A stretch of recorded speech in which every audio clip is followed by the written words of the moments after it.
Mr. Taylor, you recognize for 5 minutes. Thank you, Chairman Webster and Ranking Member Titus, for holding this meeting, and thank you, witnesses, for being here with us today. I appreciate it very much. As it stands, Ohio has 44 operating railroads and over 5,000 miles of track, making Ohio the third largest rail infrastructure state in the nation. Manufacturing, steel, agriculture, and international trade all depend on railways to connect Ohio products with national and global markets. As one of 2 Ohioans serving on the Transportation and Infrastructure Rail Subcommittee, ensuring rail safety after the incident in East Palestine is one of my top priorities. Mr. D'Aloisio, in your testimony, you mentioned how railroads across the country following East Palestine created and implemented new safety measures to ensure derailments like this didn't occur again. Can you go into further detail about specific safety measures that the National Railroad Construction and Maintenance Association has taken to this point? Thank you, Congressman.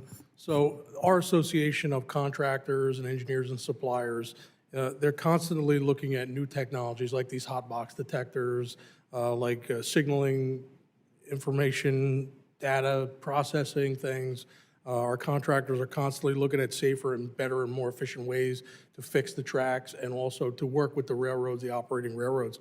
I mean, our association, we have a robust safety committee which talks about constantly about safer railroads, safer way to do things, safer procedures. While we don't get into the actual operations of the trains, our contractor members help our Class 1 and our short line partners in making things safer. So when it's installation of those detectors or whatever new technology comes out there, we're definitely on board to try to help them and support them and be a sounding board for them to try to advance some of these technologies.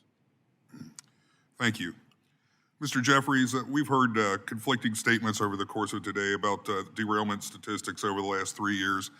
Would you mind sharing some of the underpinnings of your testimony earlier that the rate of derailments is going down over the last few years?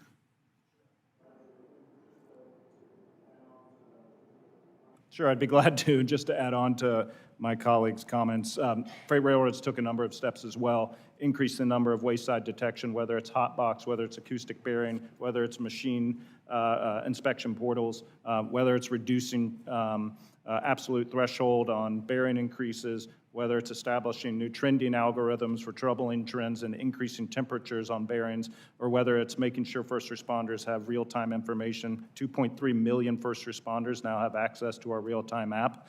Shifting to the safety numbers. So we saw in 2023, employee injury rate was at the industry's all-time low. We're a 200-year-old industry, all-time low. Final 2024 numbers haven't come in yet. We're neck and neck with that, slightly below, but that's through 10 months. So hopefully the last 2 months of the year will bear that out. Of course, any number above 0, we've got a lot more work to do. On the derailment rate is the key measure, rate. In 2023, the rate was 3.46 incidents per million train miles. So far in 2024, the number's 2.77 per million train miles. Again, that's above 0. That's not acceptable. We've got a lot more work to do. But the vast majority of those incidents occur within the yard or on industry track, not on the main line being the interstate highway of the rail network. That does not diminish those incidents. They can absolutely result in tragedy, and do, and so we've got to minimize those in-yard incidents. We've seen a significant downtick there, but those incidents also largely include a wheel coming off a rail during a switch, so we cannot equate all derailments. Okay. Thank you for that. Many short line railroads across Ohio and the United States operate on decades-old or century-old existing infrastructure. I support investing in infrastructure, but we also have to be mindful of the deficit. Consolidated Rail Infrastructure and Safety Improvements, or CRISI grant program, seems to be transformative in repairing outdated infrastructure without wasting taxpayer dollars. What's the biggest barrier for short line operations or operators when they consider or apply for a CRISI grant at this time? Right. Well, I appreciate the underpinning of the question. Short lines, we take a lot of pride in the fact they're very, very lean. There's almost no bureaucracy.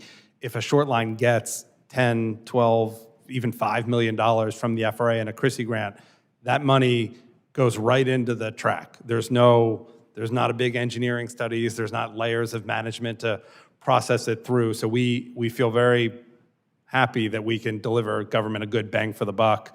The delays, The delays from announcement to obligation, that's really the biggest hurdle to overcome. And then, of course, just making sure the program continue to exist, because we have a lot more to go in Ohio. We've made great progress, but there's a lot more to do. Thank you again. Chairman, I yield back.